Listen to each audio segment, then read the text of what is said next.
Hello, my name is John Rosenberg, and my novel is called The Little Messenger. It's a story of love, espionage, and autism in Silicon Valley. I drew on my own experience for some of the material in this novel, but it's not a story about my life. It is about some important things I've learned as the father of a child with autism.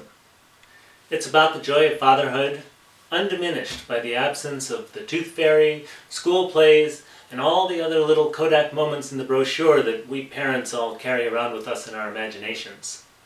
It's about the way in which the challenges we face define our character.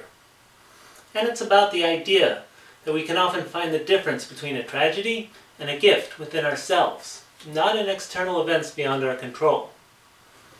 If you know someone raising a child with autism, you know it's not easy.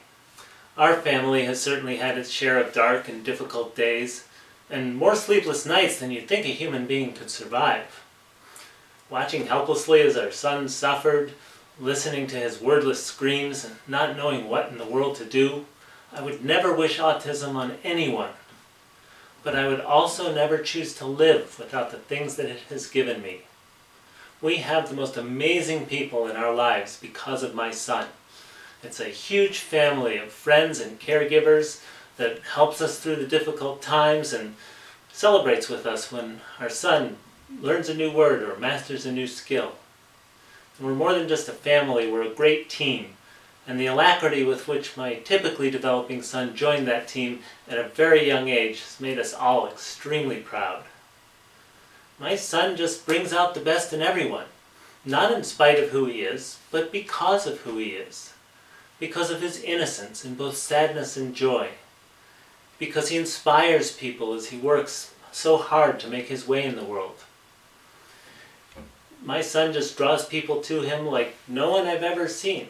Whether it's the folks who work with him on a regular basis, people we interact with out in the community, or even sometimes just strangers passing by on the sidewalk or in a grocery store aisle. And these are the seeds of what I call the hard lesson of happiness.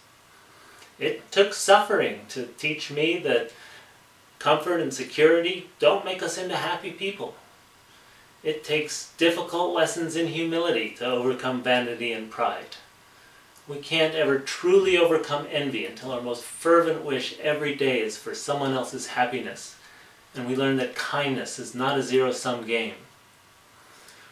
The desires we're taught by Hollywood and Madison Avenue don't let go of our souls without a painful struggle.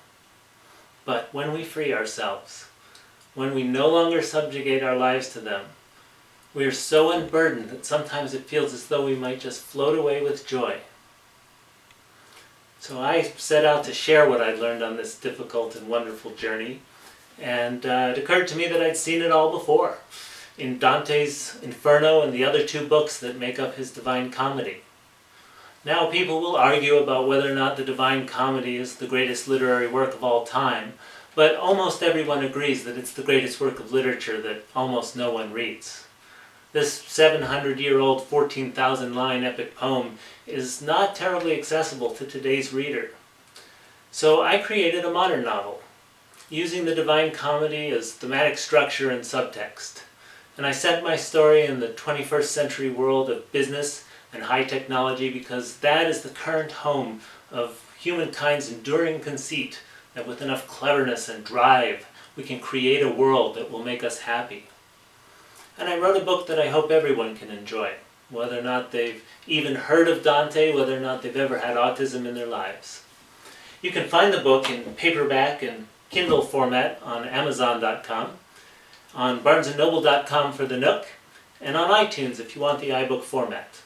I invite you to join the conversation about this book on my Facebook page at facebook.com/novel.thelittlemessenger.